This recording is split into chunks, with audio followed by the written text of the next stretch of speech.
Horizon eza programme ya fidélité ya CAA. Yango nde epesaka nzela na ba client na ye oyo baza inscrit ya kozwa ba point na tango nyonso oyo bakobanda ko voyager na ba avion ya CAA. Boye longo kaka na ba point oyo ozalaki kozwa ekoki kopesa nzela ya koganye billet ya avion ya ofele, ba promotion spéciale oyo eza kaka pona ba membre to okoki kozwa ba avantage ya ndenge na ndenge epai ya etuluku ya ba partenaire ya CAA. Boye bake eza na ba catégorie ebele ya ba membre. Okoki deja komata kaka na ebandeli na inscription na niveau ya wenge. Okoki kokuba na niveau ya cobalt soki okomi na 5000 points. Sima okoki koleka na niveau ya or na 15000 points pe diamant kobanda na 30000 points. Eza na ndenge mibale ya ko s'inscrire na programme na biso ya fidélité.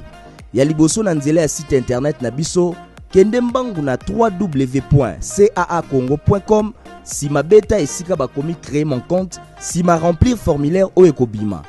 Lolenge ya mibale ya ko s'inscrire na programme na biso ya fidélité ezali ya ko remplir formulaire oyo bakopesa yo na kati ya ba avion na biso na ba point de vente na biso ya ndenge na ndenge to na ba comptoir d'embarquement na aéroport. Sima inscription na yo nde okozwa notification na nzela ya SMS to pe email oyo ekopesa yo numéro na yo ya membre.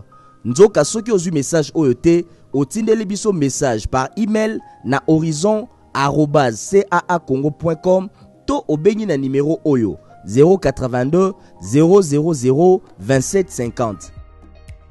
Pona kobakisa ba point ebele kende na point de vente CAA na tango ya kosomba billet.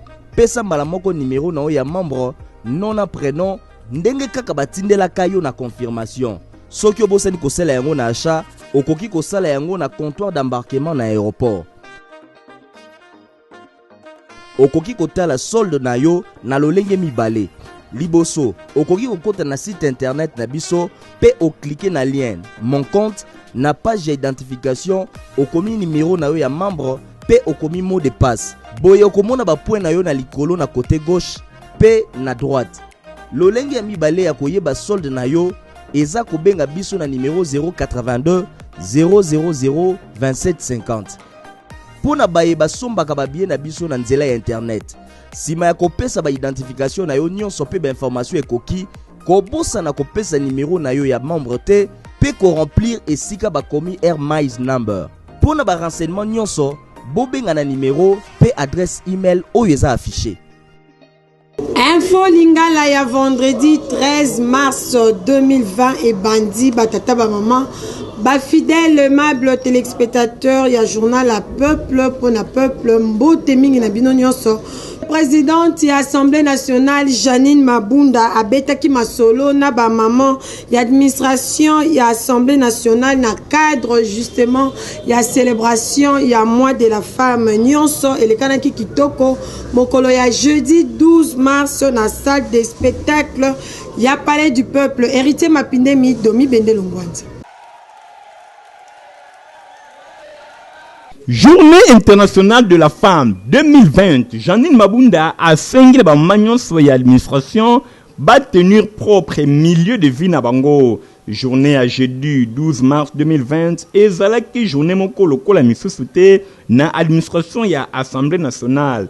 Na droite ligne ya célébration ya journée internationale de la femme 2020, Janine Mabunda Lioko et loin ba magnon ya administration ya chambre basse ya parlement ba se retrouva ki union sur les kaki na salle de spectacle ya palais du peuple pour na ko réfléchir pe ko échanger entre basi oyo na musala oyo nini femme congolaise et sengeli asala na milieu professionnel.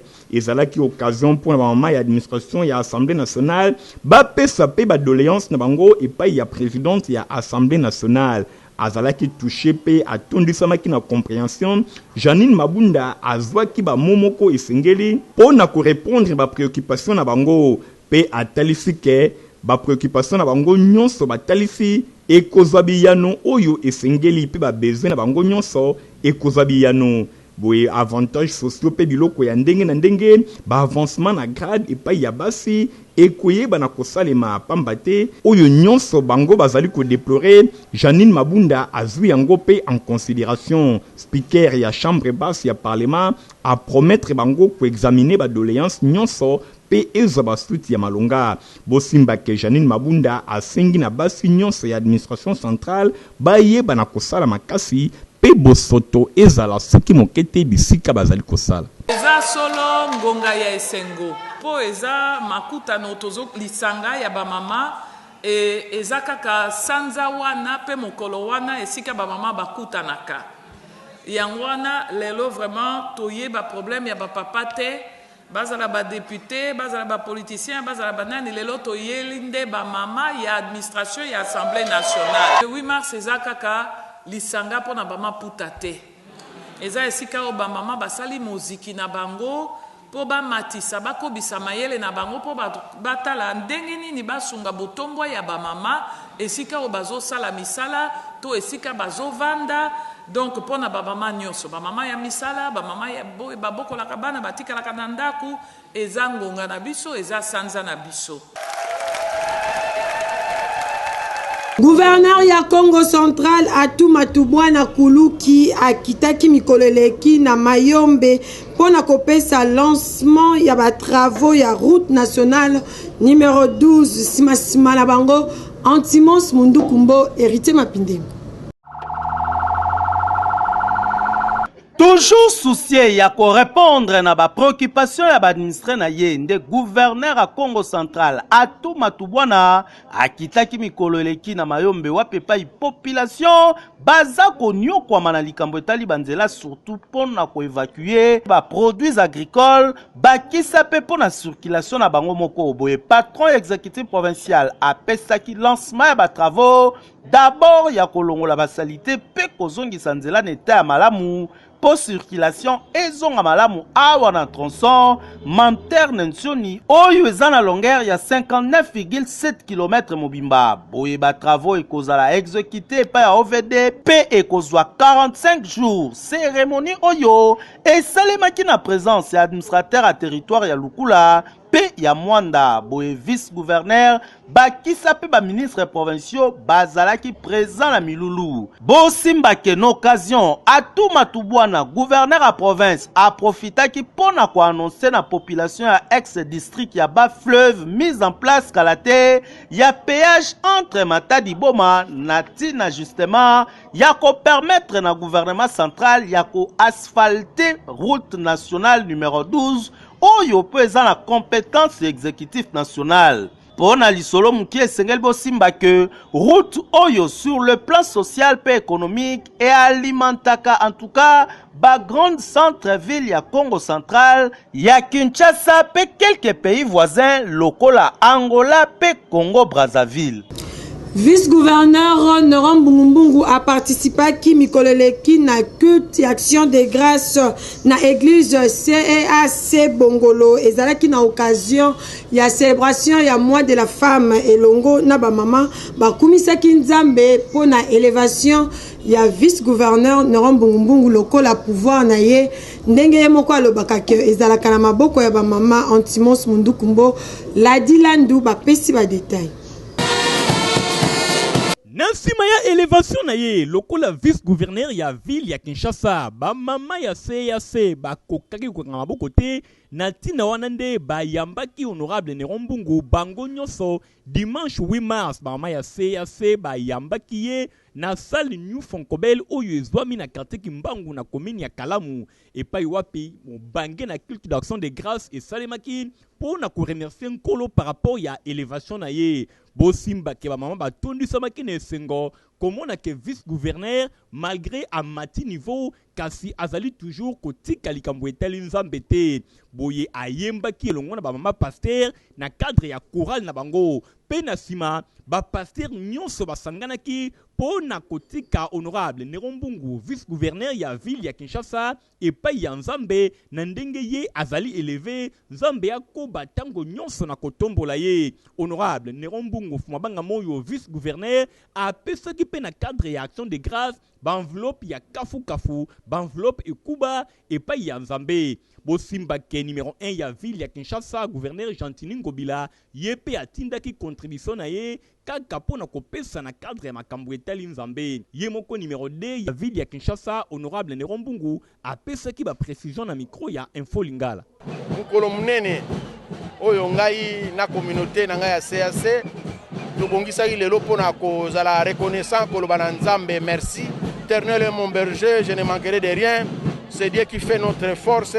Et si nous sommes aujourd'hui ce que nous sommes, d'abord sous-estimés par les gens, mais estimés par Dieu. Dieu sait nos capacités, Dieu sait tout ce qu'il a mis en nous, raison pour laquelle Dieu continue à nous propulser. Voilà, merci. Donc voilà, en un mot, et puis moi, maman. Le 8 mois de mars, nous sommes maman. Oui, que pour Yesu ya Nzamba utiliser comme maman. Ba maman nde babota biso, ba maman nde bazanga na souci mingi ko le biso ba papa. Ba maman nde ba encadrer biso. Yango bomoni soko tali bilongi ya bazo sepela mingi. Ezanga ba maman pour pouvoir na pouvoir na bango. Bo simba ke pasteur elongo na moko ya ba maman oyo ba kumbela ki milulu bazanga ki pete ko talisa makanisi na bango. Message na ngezake par rapport à thème nabiso ya anezali femme lève-toi pour défendre tes droits. Alors na lingi koloba na ba maman nyonso tout et pas bazali ba telema et mais loko mobala ko sala yo poko ko sala yango.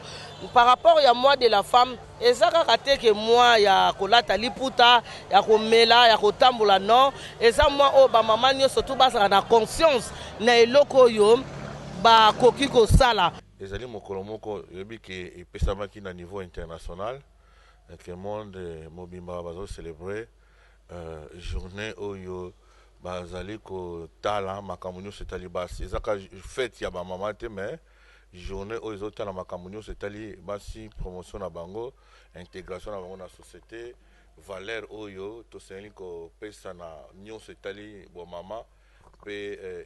Église Nouvelle-Jérusalem oye kambamaka epa ya pasteur Claude Oloba ya Kinkole basalaki culte spécial ya honneur ya ba maman ya église na bango na cadre justement ya célébration ya mois de la femme. Christian Kiangebeni, Michael Brustoto.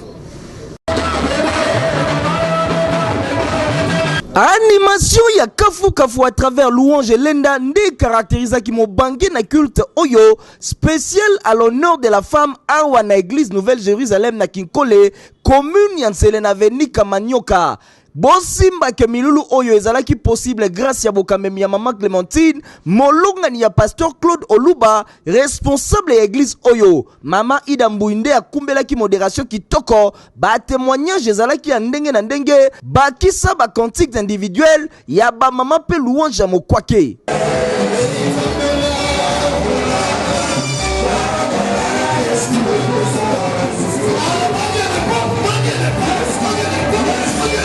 La femme comme modèle du Christ ndezalaki essentiel ya mateya oyo Mama Marinzelo ateyaki atalisaki que Mama esengeli azala soumise surtout modèle partout tina ndaku na ye ata na église sima ya mateya ba prière ya mokwake esalemaki lokola azalaka motema malamu Maman Clémentine Maman Pasteur Maman Boboto akabolelaki ba femme veuve ya église Maputa sima nango Pasteur Claude Oluba ayaki la présentation ya comité ba mama ya église Nouvelle-Jérusalem. Bosimba ke ba mama ya Nouvelle-Jérusalem ba la clôture ya ba activité liée na mois de la femme na moko ba cellule na bango mokola le 31 mars prochain. Cellule oyo ezomi na Kindobo. Nyonso elekana ki kitoko ba mama ya église Nouvelle-Jérusalem ba lobi ba kotika la simate ndundu kumpala toujours.